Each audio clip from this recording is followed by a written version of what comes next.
तो हेलो दोस्तों, कैसे हैं आप सभी लोग। उम्मीद करता हूं आप सभी स्वस्थ होंगे और मस्त होंगे। तो मैं रितेश यादव आपका स्वागत करता हूं अपने यूट्यूब चैनल मिशन सिलेक्शन आर्य पॉइंट में। जैसा कि आप सभी जानते हैं कि मैं पिछले 2 दिनों से क्लास 10th का चैप्टर आनुवांशिकता हेरिडिटी पढ़ा रहा हूं। ये चैप्टर हमारा यूपी बोर्ड के पर्पज से बहुत ही ज्यादा इंपॉर्टेंट है और मैं उन्हीं प्रश्नों को लेकर आया हूं जो पिछले विगत वर्षों में क्लास 10th में पूछे जाने वाले प्रश्न हैं यूपी बोर्ड एग्जाम में।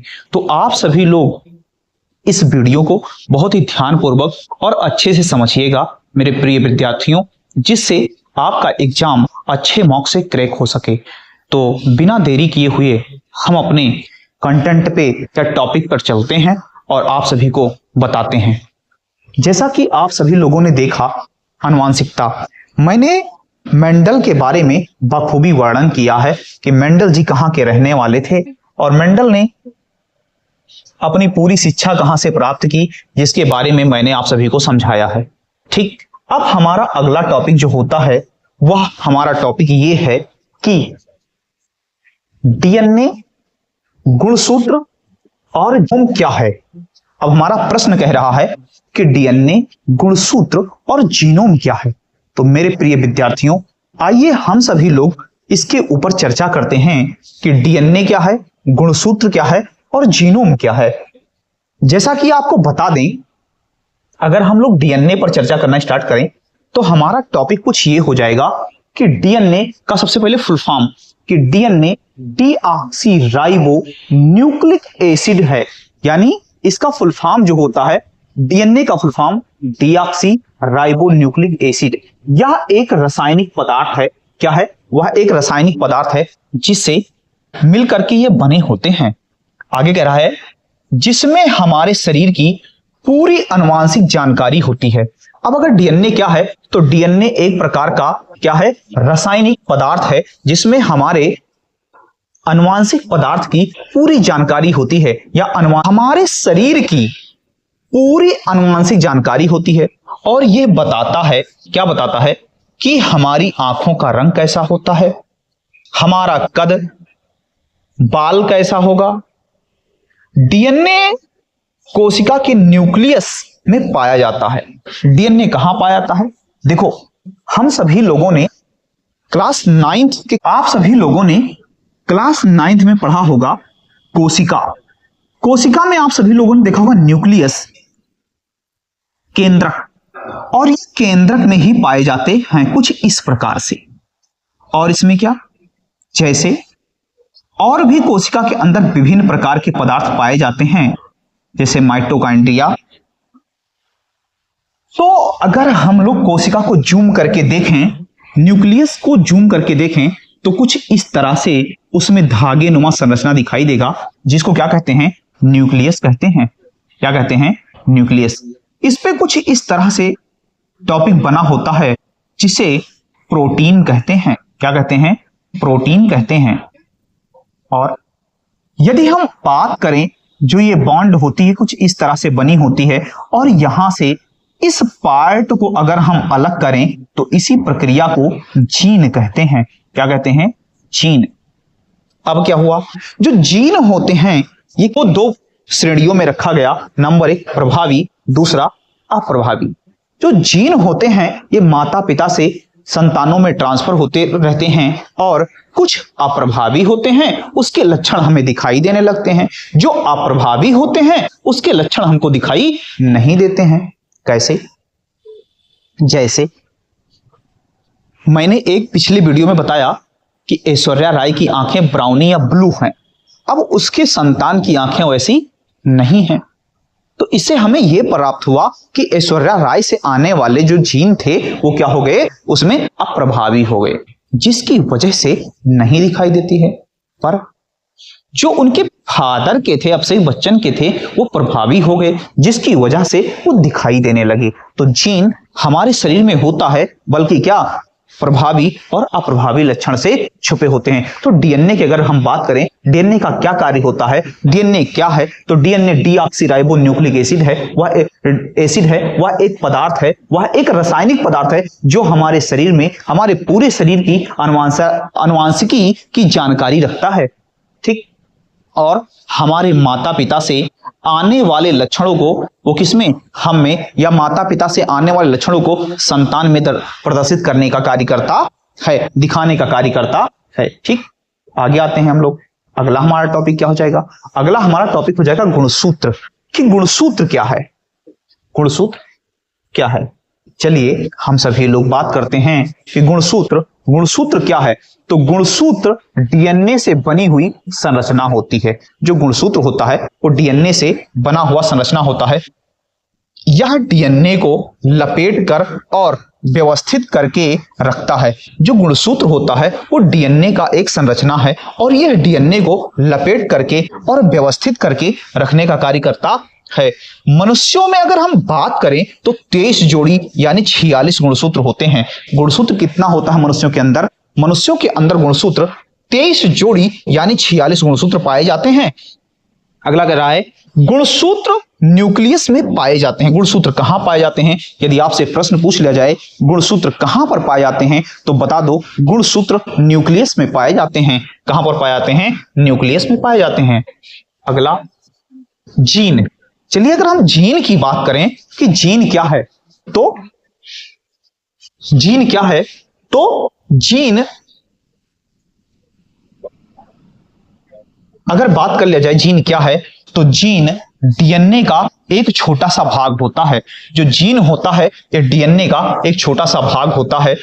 हर जीन किसी एक गुण को नियंत्रित करने का कार्य करता है। जो जीन होता है वो किसे गुण को, व्यक्तियों के गुण को नियंत्रित करने का कार्य करता है। जैसे आंखों का रंग, रक्त समूह, कद।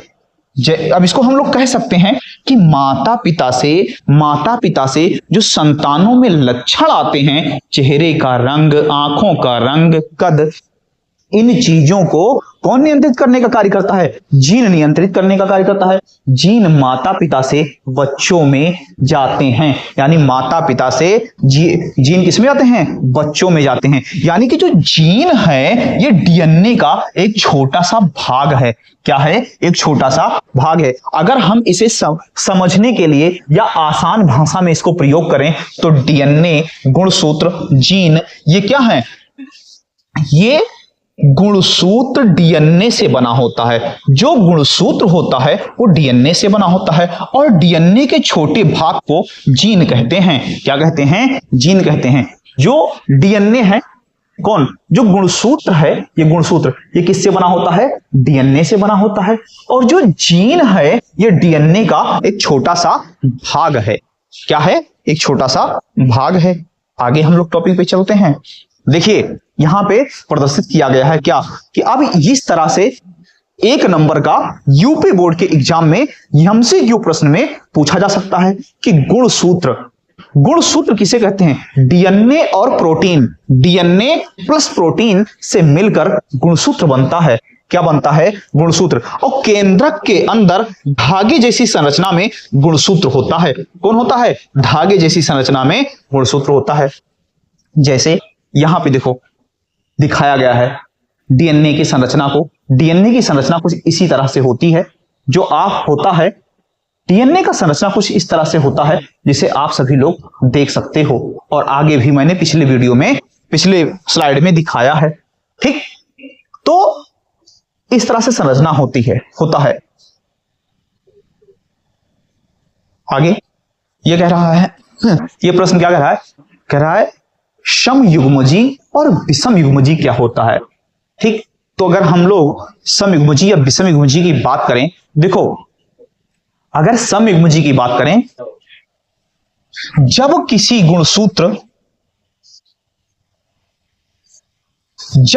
गुण के लिए मिलने वाले दोनों जीन एक जैसे होते हैं तो उसे समयुग्मजी कहते हैं। जैसे किसी व्यक्ति के अंदर कोई ऐसे गुण पाए जाते हों या सेम चीज उसके अंदर क्वालिटी हो तो कहेंगे भैया ये समयुग्मजी है। क्या है? सेम। अब हमारी लैंग्वेज में अगर इसको हम समझाएं आप सभी को तो इसको कह सकते हैं कि जिसमें कोई विभिन्नता ना हो, कोई अदर चीज ना पाई जाती हो, सेम बिल्कुल प्योर फ्रेश हो। जैसे एक बात कर लिया जाए नारियल का जूस, तो नारियल के जूस में अगर किसी प्रकार का मिलावट ना हो, केवल और केवल नारियल का पानी ही हो, तो उसे समयुग्मजी हम लोग कह सकते हैं। ठीक ऐसे अब नारियल के पानी को हम छोड़ते हैं और किस पर चलते हैं? अपने समयुग्मजी पर चलते हैं। देखो इसमें कह रहा है कि कैपिटल टी और टी दोनों जीन लंबे लंबे होते हैं। जैसे जब मेंडल जी ने अपना रिसर्च किया, शोध किया, तो उन्होंने दो चीज पाया। एक पाया शुद्ध बौना, एक पाया शुद्ध लंबा। ठीक, तो जो शुद्ध बौने होते हैं उनको उन्होंने प्रदर्शित किया कैपिटल टी और कैपिटल टी के माध्यम से। अगर एक टी की बात कर लें तो इसको एलिल बोलते हैं, और स्मॉल टी के माध्यम से प्रदर्शित किया। उन्होंने बताया कि जो कैपिटल टी होते हैं ये शुद्ध लंबे होते हैं, जो स्मॉल टी होते हैं ये शुद्ध बौने होते हैं। अब जब इसमें शुद्धता पाई गई, क्या पाई गई? शुद्धता, कि ये पूरे रूप से शुद्ध हैं, तो ये क्या कहलाएंगे? समयुग्मजी। यानी युग्मज जो इसमें हैं वो सेम हैं। क्या है इसमें अंदर? अगर शुद्ध बौने की बात कर ली जाए तो शुद्ध बौने के भी युग्मक जो है एलिल हैं वो सेम, यानी कि स्मॉल टी है। और अगर हम लोग शुद्ध लंबे की बात करें तो उसके भी युग्मक सेम हैं, यानी शुद्ध कैपिटल टी है। तो ये शुद्ध कहलाएंगे, यानी समयुग्मजी कहलाएंगे। क्या कहलाएंगे? समयुग्मजी। ये देखो लंबे हाइट वाली व्यक्ति है ना, तो ये शुद्ध हैं। क्या है? शुद्ध हैं, बिल्कुल पेवर, क्योंकि इसमें क्या पाया गया? टी गुणसूत्र पाया जाएगा। फिलहाल के लिए ये पादपों में रिसर्च किया, फिर मैंने पिक्चर बना दिया है। और छोटे हाइट वाले ये हो गए स्मॉल टी। कौन हो गए? Small T. तो ये शुद्ध बौने हो गए। तो यदि इसमें शुद्धता की बात की जाए, किसकी बात की जाए? शुद्धता की, उसी प्रक्रिया को क्या कहते हैं? समयुग्मजी। यानी सेम, कैपिटल टी सेम पाया गया, इनके अंदर स्मॉल टी सेम पाया गया, इसलिए ये समयुग्मजी कहलाएंगे। विषम युग्मजी क्या? जिसमें विभिन्नता हो, एक कैपिटल टी और एक स्मॉल टी पाया जाए, तो ये विभिन्नता, यानी दो हो गए ना, दो हो गए, तो ये विषम युग्मजी कहलाएंगे। ठीक, आगे अब मेंडल जी ने जीन की जो बात करें और इन्होंने अब विषम युग्मजी की बात करें। विषम युग्मजी किसे कहते हैं? तो विषम युग्मजी क्या है? कह रहा है जब किसी गुण के लिए मिलने वाले दोनों जीन अलग अलग हों। क्या हों? दोनों जीन अलग अलग हों तो उसे विषम युग्मजी कहते हैं। जैसे अभी इसे पहले वाले में क्या? समयुग्मजी में, यानी सेम जीन थे। क्या थे? सेम जीन थे, तो समयुग्मजी कहलाए। और इसमें क्या थे? विषम जीन है, कैपिटल टी स्मॉल टी, इसलिए विषम युग्मजी कहलाएंगे। जैसे एक जीन लंबा, दूसरा जीन बौना। एक जीन लंबा है भैया, दूसरा जीन बौना है, तो इसलिए अब इसके डीएनए के जो सूत्र थे, जीन थे, वो डीएनए क्या हो गया? इसमें एक प्रभावी हो गया, एक अप्रभावी हो गया। प्रभावी आगे हम लोग पढ़ेंगे। जैसे अभी एक हम मैप के माध्यम से आप सभी को बताते हैं।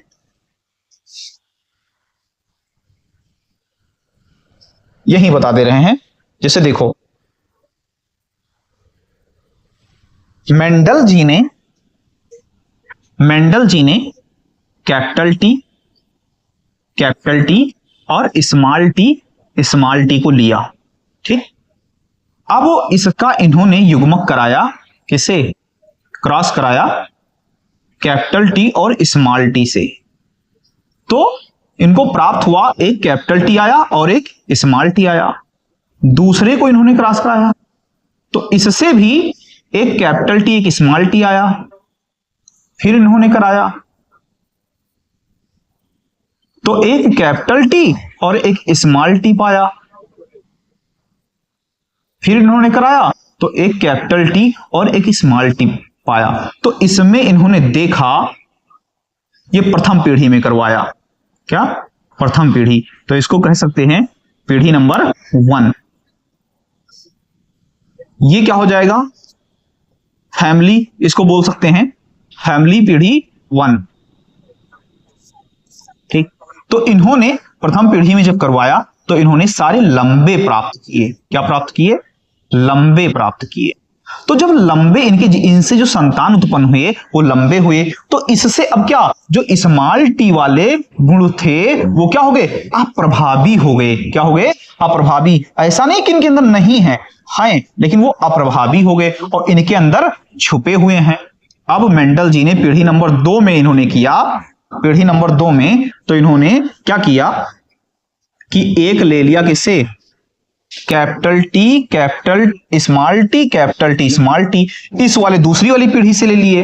तो दूसरी वाली पीढ़ी से जब इन्होंने करवाया तो उनको देखने को मिला कि एक जो इनका संतान था वो पूरी तरीके से शुद्ध लंबा हो गया। क्या हो गया, शुद्ध लंबे हो गए।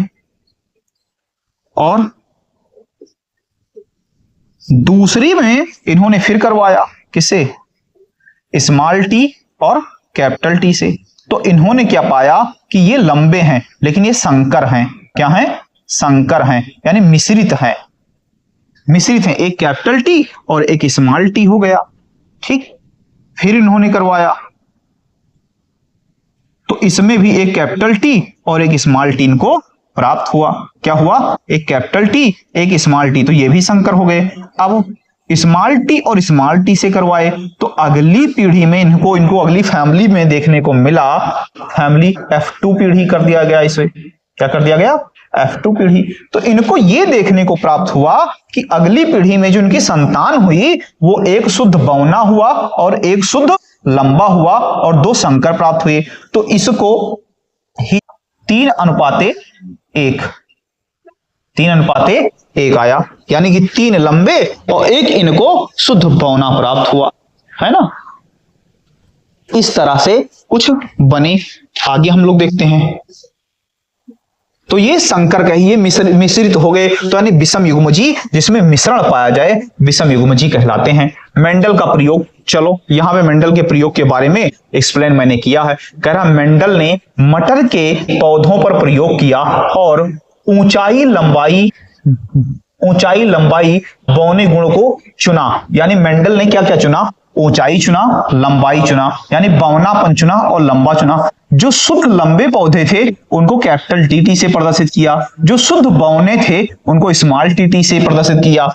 कह रहा है यह टी यानी लंबापन प्रभावी है। अगर मैंने भी बताया कि इसमें प्रभावी हो गए वो लंबापन, और बौनापन अप्रभावी हो गया। क्या हो गया, यानी पीढ़ी नंबर 1 में इन्होंने ये प्राप्त किया, ये देखने को पाया कि कैपिटल टी प्रभावी हो गया, यानी शुद्ध लंबापन प्रभावी हो गया और बौनापन अप्रभावी हो गया।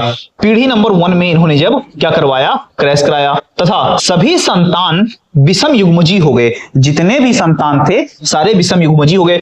अप्रभावी तो ये हो गया, स्मॉल टी अप्रभावी हो गया, लेकिन ऐसा तो नहीं है क्योंकि संतान में नहीं आया, इसीलिए इसे क्या कहेंगे, विषम युग्मजी। यानी कि एक कैपिटल टी हो गया, एक स्मॉल टी हो गया।